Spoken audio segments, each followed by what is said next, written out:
में से एक काशी विश्वनाथ। जब आप मंदिर में जाते हैं तो आपको भगवान के दर्शन के लिए इसी प्रांगण से होते हुए मंदिर में प्रवेश करना होता है।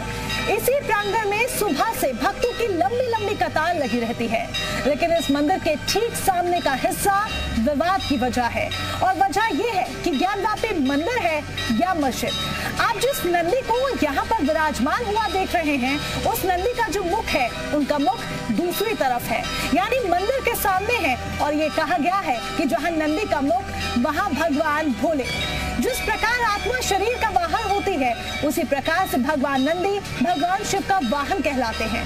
इसलिए वो उन्हें अपने नैनों में बसाकर विराजमान हुए थे और ये वरदान भगवान शंकर से नंदी को मिला था। तो उसी को साक्षी मानकर अपने अपने दावे किए जा रहे हैं कि नंदी के सामने भगवान शिव विराजमान है, यानी ज्ञानवापी प्रांगण के वजू खाने में शिवलिंग है। सर्वे के बाद यही दावा किया गया। तो चलिए हम आपको वहां लेकर चलते हैं और बताते हैं सर्वे में क्या नए दावे किए गए हैं।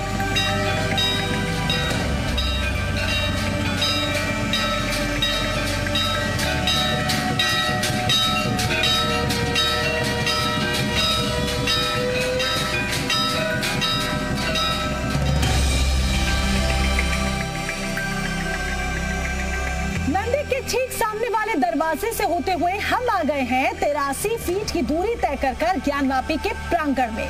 जो देख रहे हैं आप, वो है वजू खाना, जिसमें शिवलिंग होने का दावा किया गया है।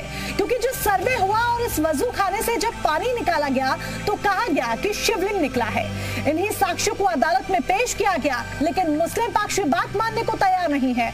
मुस्लिम पक्ष कहता है कि शिव जी का शिवलिंग जैसी कोई चीज नहीं है, ये तो एक फव्वारा है। यही पूरा विवाद है जो अब सिविल कोर्ट से सुप्रीम कोर्ट तक पहुंच चुका है।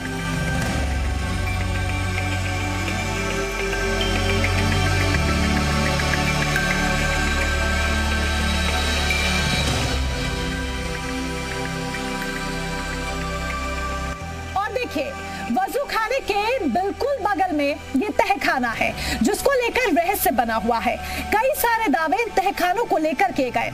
आप देखेंगे यहाँ पर जो पहले दिन सर्वे हुआ था वो 6 से 7 घंटे का हुआ था, क्योंकि कई सारी टीमें लगी थी। यहाँ पर साफ सफाई करना, दीवारों से धूल हटाना बहुत बड़ी चुनौती थी। इसलिए कहा गया वहाँ पर जो साक्ष्य मिले हैं इन दीवारों से, वो ये बताता है कि देवी देवताओं की मूर्तियों को दीवारों पर उकेरा गया था। वो कलाकृतियां वहाँ पर मौजूद थी। इसलिए वहां पर यह दावा किया जा रहा है कि ज्ञानवापी मस्जिद नहीं मंदिर है, और मुस्लिम पक्ष इस पर लगातार विरोध कर रहा है।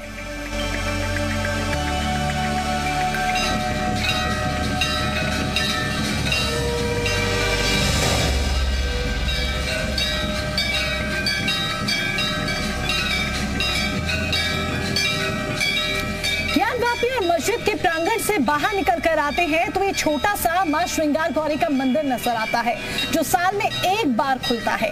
मंदिर के कपाट खुलते हैं और बड़ी संख्या में महिलाएं आती हैं मां गौरी के दर्शन करने के लिए, क्योंकि सुहाग को लेकर अपनी मनोकामना के लिए मां के दर पर महिलाएं आती हैं। और ये जिसका मुख्य द्वार आप देख रहे हैं वो ज्ञानवापी के प्रांगण में खुलता है, जिसे मस्जिद मानकर अभी तक वहां पर नमाज पढ़ी जा रही थी। बाहर की तरफ श्रृंगार गौरी के कपाट खोले जाते हैं भक्तों के लिए, ताकि वो मां गौरी के दर्शन कर सके।